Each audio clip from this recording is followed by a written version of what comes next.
जय श्री महाकाल, श्री शिवाय नमस्तुभ्यम। कैसे हैं मेरे प्यारे दोस्तों? आशा करती हूँ कि आप सब लोग अच्छे और स्वस्थ होंगे। दोस्तों, जैसे कि आप सभी को पता है कि हिंदू पंचांग के अनुसार हर साल वट सावित्री का व्रत ज्येष्ठ मास के कृष्ण पक्ष की अमावस्या तिथि को रखा जाता है। कई जगहों पर वट सावित्री का जो व्रत होता है वह ज्येष्ठ पूर्णिमा को भी रखने का विधान होता है। दोस्तों, वट सावित्री का व्रत सुहागिन महिलाएं अपने पति की लंबी आयु के लिए रखती हैं। इस व्रत को रखने से और इस दिन वट वृक्ष की पूजा करने से महिलाओं को अखंड सौभाग्य की प्राप्ति होती है।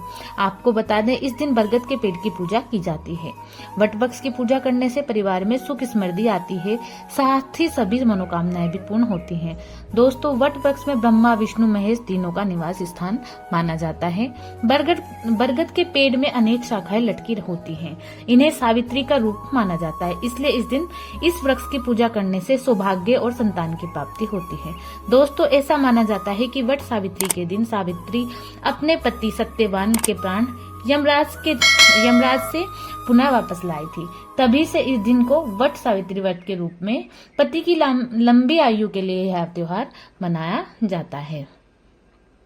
चलिए जान लेते हैं वट सावित्री की पूजा की सामग्री की लिस्ट क्या है। दोस्तों, वट सावित्री की जो पूजा वट वृक्ष यानी बरगद के पेड़ के नीचे की जाती है, तो इस पूजा में आपको वट वृक्ष की जरूरत होगी। या तो आप वट वृक्ष के पेड़ के नीचे जाएं, या अगर आप वट वृक्ष के पेड़ आपके कहीं आसपास नहीं है, आप वट वृक्ष के पेड़ की पूजा नहीं कर पा रहे हैं किसी कारणवश, तो आप एक बरगद के पेड़ की जो टहनी होती है उसको लाकर आप किसी भी गमले में लगा सकते हैं और उसकी भी आप पूजा कर सकते हैं। साथ ही आप सावित्री या सत्यवान की मूर्ति भी आपको इस व्रत में अगर आपके पास हो या आपको मिल जाए तो आपको लेकर आनी है। दोस्तों, इसके बाद आपको काले चने उनको आपको पहले ही दिन भिगा कर रख लेना है। साथ ही आपको कच्चा सूत और बांस का पंखा, साथ ही आपको कोई भी पीले या लाल फूल, साथ ही कोई भी मिठाई चाहे तो आप खुद घर में बना ले, या फिर अगर मिठाई नहीं है तो बतासे वगैरह भी आप ले सकते हैं। कोई भी ऋतु फल, धूप, दीपक, अगरबत्ती, मिट्टी का दिया, सिंदूर, अक्षत, रोली, पान, सुपारी, लौंग, इलायची, श्रृंगार का सामान, जल, कलश, पूजा की थाली और वट सावित्री की व्रत की कथा की किताब भी आपके पास अवश्य होनी चाहिए। दोस्तों, मैं आपको बता दूं कि कहीं कहीं पर यह भी परंपरा होती है कि इस दिन हम बायना निकालते हैं और सास को वह बायना निकाल कर देते हैं।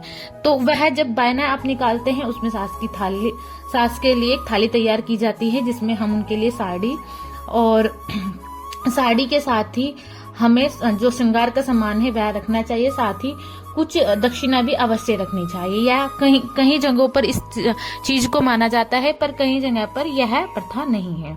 तो अगर आपके यहाँ पर भी है तो आपको पता ही होगा कि किस तरीके से हमें जो सास को सामान दिया जाता है वट सावित्री वाले व्रत में, वो जो भी आपके घर में नियम हो उसके हिसाब से आप करें। साथ ही हमें इस व्रत में एक जो कलश होता है मिट्टी का वह भी लेना होता है। तो आप एक साफ सुथरा नया मिट्टी का कलश भी ले लें, उसमें हमें शुद्ध जल भरकर रखना होता है।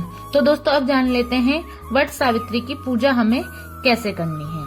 तो सबसे पहले जो भी सुहागिन महिला वट सावित्री का व्रत रखती है, व्रत वाले दिन सुहागिन महिला को प्रातःकाल सुबह और जल्दी उठकर स्नान आदि करना चाहिए। स्नान के बाद व्रत का संकल्प लें और 16 श्रृंगार करके सभी पूजन सामग्री लेने के बाद आप बरगद के पेड़ के पास जाएं और पूजा करें, या फिर आप बरगद के पेड़ की एक डाल को गमले में गाड़कर घर पर भी पूजा कर सकती हैं। इसके बाद आप सबसे पहले बरगद के पेड़ पर जल चढ़ाएं, फिर उसमें पुष्प, अक्षत, फूल और मिठाई आदि चढ़ाएं, धूप दीप जलाएं। अब कच्चा सूत लेकर वट वृक्ष की परिक्रमा करते हुए सूत को बरगद के तने पर लपेटें और बरगद के पेड़ की कम से कम 7 बार परिक्रमा अवश्य करें। इसके बाद हाथ में भीगे हुए काले चने लेकर वट सावित्री व्रत की कथा सुने तथा सुनने के बाद अब आप आरती करके विधिवत पूजा को संपन्न करें। अब भीगे हुए काले चने का बायना निकालकर उसमें नगद रुपए रखकर अपनी सास को देकर उनके पैर छूकर उनका आशीर्वाद भी जरूर लें।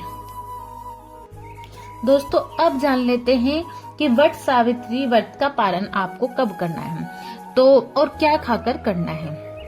तो मैं आपको बता दूं कि वट सावित्री व्रत का पारण अगले दिन सुबह सूर्योदय के बाद करना चाहिए। दोस्तों किसी भी व्रत का पालन करना बहुत ही जरूरी होता है। व्रत पालन करने के बिना आपको व्रत पूरा फल प्राप्त नहीं होता है। आप इस दिन पूजा करके ब्राह्मण को दान दक्षिणा देने के बाद व्रत का पालन करें।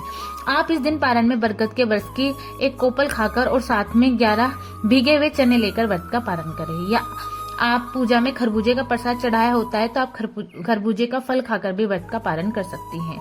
या जो भी आपने पूजा में भोग प्रसाद बनाया उसे खाकर भी आप अपना व्रत खोल सकती हैं।